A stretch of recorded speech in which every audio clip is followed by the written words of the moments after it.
ಹಾಸನಲ್ಲಿ ಈಗ ರೀಸೆಂಟಾಗಿ ಒಂದು 2-3 ದಿವಸದಿಂದ ಒಂದು ಸ್ಟೋರಿ ನಡೀತಾ ಇದೆ ಕಣ್ರಿ. ಕಾರಲ್ಲೇ ಮದುವೆ ಮಾಡ್ಕೊಂಡಿರೋದು. ಅಂದರೆ ಏನು ಮದುವೆ ಆಗದೆ ಇರೋರು ಏನಲ್ಲ, ಮದುವೆ ಆಗಿ ಒಂದು ಮಗು ಇರೋರು. ಒಂದೊಂದರಲ್ಲಿ ಒಂದೊಂದು ಥರ ಸ್ಟೇಟ್ಮೆಂಟ್ ಕೊಟ್ಟಿದ್ದಾಳೆ ಅವಳು. ಒಂದರಲ್ಲಿ ಹೇಳಿದ್ದಾಳೆ, ಅವನು ಸೂಸೈಡ್ ಮಾಡ್ಕೊತೀನಿ ಅಂದ, ನೀನಿಲ್ಲ ಅಂದರೆ ನಾನು ಬದುಕೋದೇ ಇಲ್ಲ ಅಂದ, ನಿನ್ನ ಹೆಸರಿಟ್ಬಿಟ್ಟು ನಾನು ಸತ್ತೋಗ್ತೀನಿ ಅಂದ, ಆ ಬಲವಂತಕ್ಕೆ ನಾನು ಮದುವೆ ಮಾಡಿಕೊಂಡೆ ಅಂತ ಹೇಳಿದ್ದಾಳೆ. ಆ ಬಲವಂತವಾಗಿ ಆ ಸ್ಟೇಟ್ಮೆಂಟ್ ಕೊಟ್ಟಿದ್ದಾಳಲ್ಲ, ಅವಳು ಹೆಂಗೆ ಮದುವೆ ಮಾಡ್ಕೊತಿದ್ದಾಳೆ ಅಂದರೆ ಲಕ ಅಂದ್ಕೊಂಡು ನಗಾಡ್ಕೊಂಡು ಅಷ್ಟು ಖುಷಿಯಾಗಿ, ಏನು ಇವಾಗ ಮದುವೆ ಮಾಡ್ಕೊತವ್ರೇನೋ ಹುಡುಗ ಹುಡುಗಿ ಅನ್ನೋ ರೇಂಜಲ್ಲಿ ಮದುವೆ ಮಾಡ್ಕೊತಿದ್ದಾರೆ. ಇಷ್ಟ ಇಲ್ಲದೆ ಇರೋರು ಯಾರಾದರೂ ಹಿಂಗೆ ಮಾಡ್ಕೊತಾರೇನ್ರಿ? ನಾಚಿಕೆ ಆಗಲ್ವ ಇವರಿಗೆ? ಈ ಥರ ಸ್ಟೇಟ್ಮೆಂಟ್ ಕೊಟ್ಟು ಹೇಳಿ ಬಗಳೋಗ್ಬೇಕು. ಇಲ್ಲಪ್ಪ ಸಾಕು, ನಿನ್ನ ಹತ್ರ 8 ವರ್ಷ ನಾನು ಸಂಸಾರ ಮಾಡಿದ್ದೀನಿ, ಒಂದು ಮಗುನೂ ಆಗಿದೆ, ಇನ್ನೊಬ್ಬನ ಹತ್ರ ಹೋಗ್ತೀನಿ, ನನ್ನ ಮಾಜಿ ಜೊತೆ ಹೋಗ್ತೀನಿ ಅಂತ ಹೇಳ್ಬಿಟ್ಟು ಹೋಗಬೇಕು. ಆಸ್ಪತ್ರೆಗೆ ಹೋಗ್ತೀನಿ ಅಂತ ಸುಳ್ಳು ಹೇಳಿ ಹೋಗೋದು, ಇನ್ನೆಲ್ಲೋ ಹೋಗ್ತೀನಿ ಅಂತ ಸುಳ್ಳು ಹೇಳಿ ಹೋಗೋದು, ಇನ್ಯಾರನ್ನೋ ಹೋಗಿ ಮೀಟ್ ಮಾಡೋದು. ಪಾಪ ಅವು ಅಮ್ಮಾಯಕರು ಏನು ಮಾಡ್ತಾರೆ? ಹೆಂಡ್ತಿ ಅಂದರೆ ನಂಬಿಕೆ ಜಾಸ್ತಿ.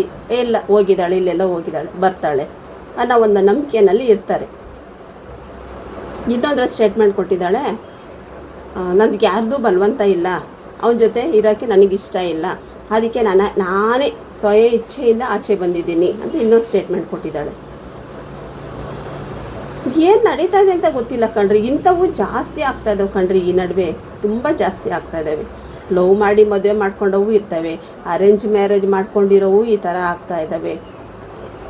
8-10 ವರ್ಷ ಸಂಸಾರ ಮಾಡಿರ್ತಾರೆ, ಯಾವನೋ ಸಿಕ್ಬಿಡ್ತಾನೆ, ಟಾಟಾ ಬೈ ಬೈ ಹೇಳಿ ಗಂಡ ಮಕ್ಕಳಿಗೆ ಹೋಗ್ತಾ ಇರೋದು.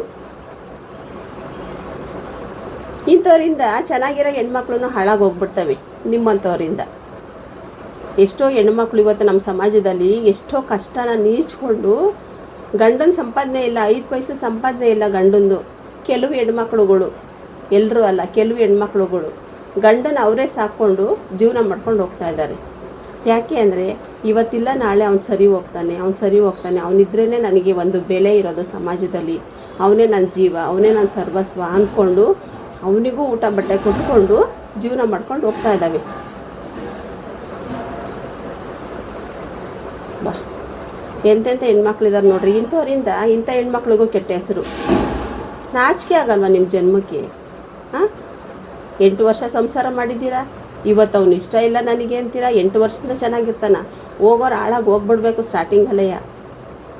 ಮದುವೆ ಯಾಕೆ ಮಾಡ್ಕೊತೀರಾ? ಇಷ್ಟಪಟ್ಟಿರ್ತೀರಾ, ಹೋಗ್ಬಿಡ್ರಿ. ಇಷ್ಟಪಟ್ಟಿದ್ರೆ ಅಪ್ಪ ಅಮ್ಮನ ಬಲವಂತಿಕೆ ಯಾಕೆ ಮದುವೆ ಮಾಡ್ಕೊತೀರಾ?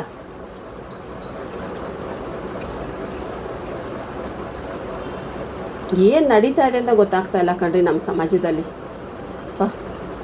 ಭಾಳ ಕಷ್ಟ ಇದೆ ಜೀವನ, ನಮ್ಮ ಗಂಡು ಮಕ್ಕಳು ಜೀವನ ಅಂತೀವಿ.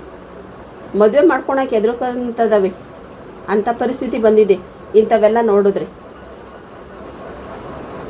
ಮದುವೆ ಮಾಡ್ಕೊಂಬಿಡೋದು, ಎಲ್ಲೋ ಒಂದು ಕೆಲಸಕ್ಕೆ ಸೇರ್ಕೊತವೆ, ಅಲ್ಲೇ ಯಾರನ್ನೋ ಒಂದು ಇಷ್ಟಪಡ್ತವೆ, ಅವು ಗಂಡ ಮಕ್ಕಳನ್ನೇ ಬಿಟ್ಟು ಹೋಗ್ತವೆ, ಡೈವರ್ಸ್ ಕೇಸ್ ಆಗ್ತವೆ.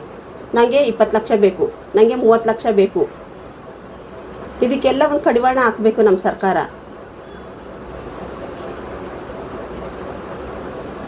ಮೂರನ್ನ ಬಿಟ್ಟ ಊರಿ ದೊಡ್ಡವು ಕಣ್ರಿ.